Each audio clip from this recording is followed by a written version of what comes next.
Bonjour à tous, c'est Mitsu3D. Aujourd'hui, un petit tuto pour utiliser des extensions de Cura pour paramétrer votre propre température. Chose qui est importante à faire en amont, bien entendu avoir une tour de température que je vous mettrai en lien de la vidéo. Programmez votre imprimante comme vous avez l'habitude de programmer pour une pièce entre guillemets standard. Il n'y a pas de paramètres réellement standard, mais voilà, moi par exemple sur cette imprimante là, je sais que ma moyenne d'impression était à 50 mm par seconde, donc à part la paroi externe, j'ai descendu un tout petit peu pour avoir une qualité correcte sur les dévers, et encore je pourrais essayer à 50. C'est d'avoir des paramètres d'impression moyens par rapport à ce que vous faites d'habitude.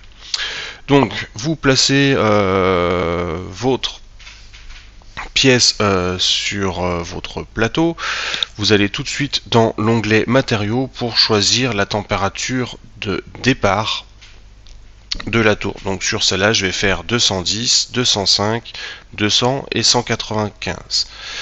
Elle n'est pas marquée parce qu'elle est encore en cours de modélisation, mais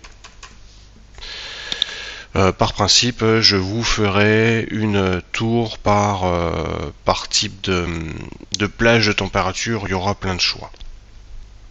Donc voilà, température d'impression 210 degrés, l'imprimante va commencer à imprimer à 210 degrés. Vous remplissez tous vos paramètres et vous faites découper.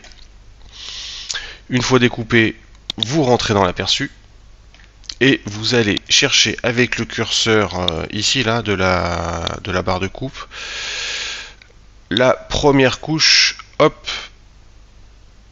Donc là on est dessus, donc il en reste deux, donc c'est pas 43, c'est 41.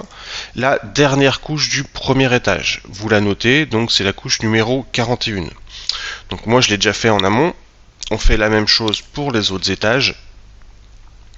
Donc là c'est la 79 pour la dernière couche de l'étage 2, et après c'est la 117. Donc ça je vous laisse le faire. Donc bon, là il n'y a que 4 étages, donc il n'y a que 3 changements de température. Si on fait une tour à 6 ou 8, il y en aura beaucoup plus. Donc là on a changé les hauteurs de couche auxquelles on va demander à Cura de changer de température. Pour ce faire, il faut télécharger donc dans le marché en ligne le plugin. Non, il n'y a pas de plugin là-dessus, c'est d'origine le post-traitement. Si je dis pas de bêtises, les plugins ils sont en dessous. Vous allez dans extension, post-traitement, modifier le G-code, ajouter un script. Là, qu'est-ce qu'on fait? On dit à Cura que sous certaines conditions, on va modifier des choses dans le G-code. Donc ici, on utilise le change at Z. Donc c'est changer un paramètre à une hauteur, donc d'où le Z. Ici, on est en hauteur. On a le choix d'utiliser les couches. Layer, ce sont les numéros de couches. Donc à la couche que j'ai notée tout à l'heure, la couche numéro 41, je vais aller changer la température de l'extrudeur 1. Donc on a dit qu'on commençait à 210 degrés. Donc l'étage 2 doit s'imprimer à 205 degrés.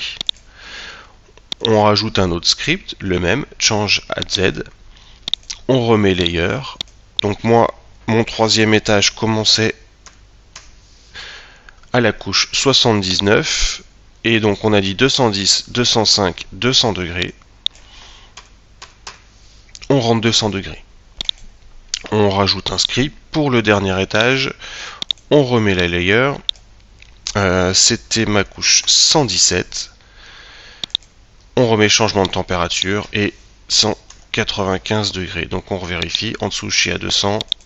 205 et j'ai paramétré 210. Là, vu qu'on a modifié des paramètres qui vont impacter le G-code, il faut bien entendu redécouper la pièce pour que Cura prenne en compte les modifications qu'on lui a demandées, qu'on voit apparaître ici. Pour retourner dedans, vous cliquez juste ici, ça vous rouvre la fenêtre. Voilà, vous redécoupez. Voilà. Votre pièce est prête à imprimer, votre tour de température, avec les changements de température qu'on vient de programmer, et surtout vos paramètres d'impression moyens habituels, donc qui correspondront vraiment à comment vous imprimez.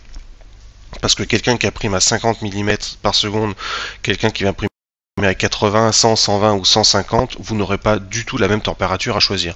L'importance d'avoir vos paramètres moyens. Donc voilà, j'espère que la vidéo vous aura été utile. Elle est courte, il n'y avait pas besoin de plus pour vous montrer comment programmer une tour température. C'est facile. À vous de vous entraîner. Merci à tous et bonne journée.